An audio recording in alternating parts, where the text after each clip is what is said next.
Hey everyone, in this video we are going to create a cinematic blur effect that focuses on a specific subject in your videos. And the best part, we will make the blur follow the movement of the subject, no matter where it goes. So let's get started.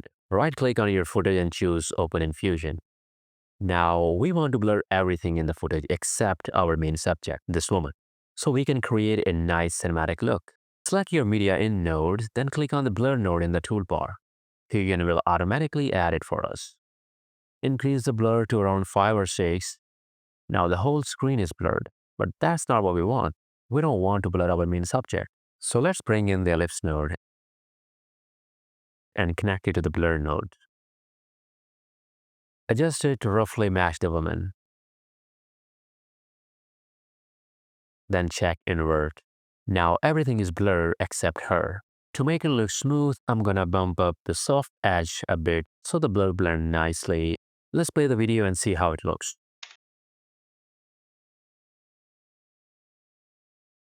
Not so good. You see the problem? Our ellipse mask is static while the woman is moving. The mask fits perfectly, but later she moves out of it and enters the blur zone. That's because we haven't tracked her yet. To fix this, we need to track her movement and attach the ellipse mask to the tracker so it follows her. Alright, select the Media In node and press Shift plus space to add a planar tracker. Fusion will add it to the node tree automatically, but we don't want it going through the whole pipeline. We just need it to track our subject. So hold Shift and drag the planar tracker out of the main pipeline. Then connect the output of the Media In node to the yellow input of the planar tracker. Now select the planar tracker and draw a rough shape around the subject you want it to track. And don't worry about being perfect here. We can always fine-tune the shape later. As you are drawing, just make sure enough detail for the tracker to grab onto. It's better to stay a little wider than too tight. Now we'll have a clean starting point for the tracker to follow the movement frame by frame. In the inspector panel, set the reference time by clicking the Set button and then click the Track to End. Tracker will now track the movement of our subject. Let's play it back and see.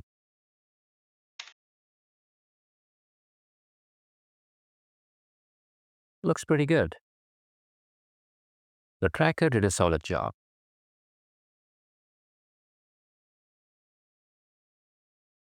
If the boundary isn't tracking perfectly, you can tweak the keyframes manually.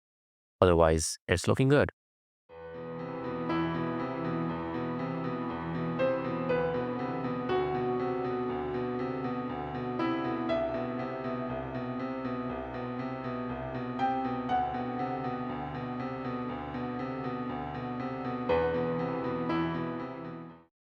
Let's give it another quick play to double check.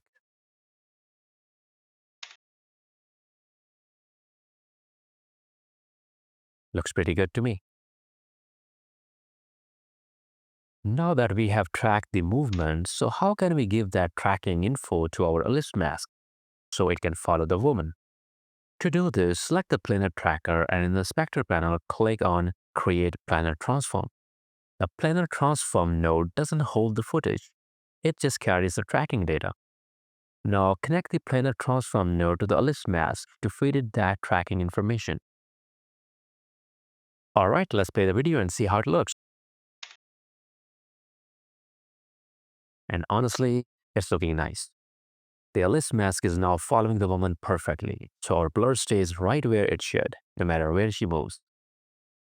And that's it. I hope you found this video helpful.